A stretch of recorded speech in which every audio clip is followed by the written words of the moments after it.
Hi friends, south Africa vs Afghanistan match வந்து ஒரு fun roller coaster மாதிரி தான் இருந்துச்சு. கடைசி வரை யார் ஜெயிப்பா யார் தோப்பான்னு சொல்ல முடியாமல் இருந்துச்சு. ஸோ எனிவே என்னை பொறுத்த வரைக்கும் அந்த மேட்ச் பார்த்தீங்கன்னா ஒரு போஸ்ட் மேட்ச் ரிவ்யூ மாதிரியே பேசுகிறேன் பாருங்க. நம்ம ரியல் ரெக்கார்ட்டை நல்லா ஸ்டார்ட் பண்ணி வைக்க, அவங்க 187 அடிக்க, 188 டார்கெட் சொல்லிட்டு ஆப்கானிஸ்தான் போய் ஆட, அந்த ஒரு ஸ்டேடியத்துக்கு அந்த நல்லா பார்த்தா நமக்கு தெரியும். இருந்தாலும் ஆப்கானிஸ்தான் நல்ல தொடக்கத்தை கொடுக்க, குர்பாஸ் போட்டு பொழக்க, திரும்ப பேக் டு பேக் விக்கெட் விழுந்து நம்ம மனசில் ஒரு எண்ணம் வந்துருச்சு, ஆஹா இது தேராதுன்னு சொல்லிட்டு. இருந்தாலும் குர்பாஸ் வந்து நான் விடமாட்டேன், அடி அடின்னு அடிப்பேன் அப்படின்னு சொல்லிட்டு அவர் ஒரு பக்கம் அடிக்கிறாரு. இருந்தாலும் அவர் அவுட் ஆனப்பே சிக்னல் காட்டிட்டாரு. ஏன்னா ரொம்ப நேரம் அப்படியே உட்காந்துருந்தாரு.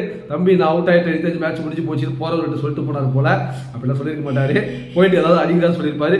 அதுக்கேற்ற மாதிரி கொஞ்சம் கொஞ்சமாக அடிச்சு, ஓமன் சாய் கொஞ்சம் அடிச்சு, ரஷீத் கான் கொஞ்சம் அடிச்சு, அப்புறம் பேக் டு பேக் விக்கெட் போக நாம நினைச்சோம் மேட்ச் முடிஞ்சு போச்சுட்டு. இருந்தாலும் யாரும் எதிர்பார்க்காத வண்ணம் இருங்க ட்விஸ்ட் இருக்குன்னு 100 அகமத் போட்டு 2 6 அடிக்க மேட்ச், அதாவது 3 பாலுக்கு 2 தேவையில்லாமல் அந்த 2வது ரன் ஓடி, இருந்தாலும் ஓடி முடிச்சிருக்கலாம்.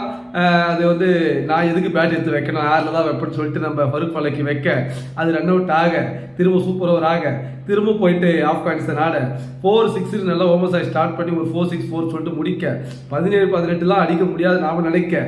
இருந்தாலும் இந்த பிச்சில் இது ஒரு மேட்ரேன்னு சொல்லிட்டு அங்கே ஸ்டப் வந்து ஒரு பாலுக்கு 7 ஒரு 6 போட்டு முடிக்க, திரும்ப சூப்பர் ஓவர் ஆக, திரும்ப வந்து நம்ம சவுத் ஆஃப்ரிக்கா போய் ஆடுறாங்க. எப்போ முடிக்கிறது, அவங்க போய் ஆடுறாங்க. நாங்கள் சும்மா இல்லை, நாங்கள் தான் இந்த மேட்ச் ஜெயிக்கணும், ஏதோ பேட் லேக்கில் தோக்கிற மாதிரி போயிட்டு ட்ரா ஆயிடுச்சு, விட மாட்டோம்னு சொல்லிட்டாங்க. டேவிட் மில்லர் 23 ரன் அடிக்க, 24 டார்கெட், இது சத்தியமாக முடியாதுன்னு சொல்லிட்டு நாம் நினைக்க, அதுக்கேற்ற மாதிரி ஆப்கானிஸ்தான் முகமது நபி போயிட்டு ஃபர்ஸ்ட் பால் டாட் பண்ணி 2வது பால் அவுட் ஆக, மேட்ச் முடிஞ்சு போச்சு, டிவி நிப்பாட்டலாமா, 4 பால் 4 6 வாய்ப்பு நாம் நினைக்க, திரும்ப 3 பால் 3 6 போட்டு நாங்கள் குர்பாஸ் பொழக்க, இந்த மேட்ச் எங்கடா போய் முடியும் நாம தெளிச்சுக்கிட்டே இருக்க வேண்டியதான்.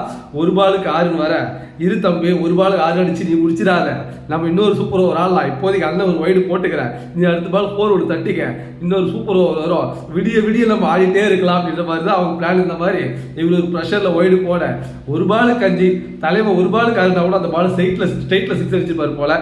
இருந்தாலும் அதை 2 பேருக்கு நடுவில் தட்டி விட்டுடலாம்னு சொல்லிட்டு 4 அடிக்க பார்த்து அவுட் ஆக, ஒரு வழியாக மேட்ச் முடிய, குர்பாஸ் வந்து அதாவது ஃபர்ஸ்ட் இன்னிங்ஸ் சொல்ல அந்த ஃபர்ஸ்ட் ஆனர்ல அதில் அவுட் ஆனப்பே பயங்கர அப்செட்டில் இருந்தார். ஆனால் இதுக்கு அவர் அப்செட்டே காட்டலை. ஏன்னா ஒரு வழியாக மேட்ச் முடிஞ்சு போச்சு, வாங்க வீட்டுக்கு போகலாம், அந்த மாதிரி வீரநடை போட்டு போயிட்டே இருந்தார்.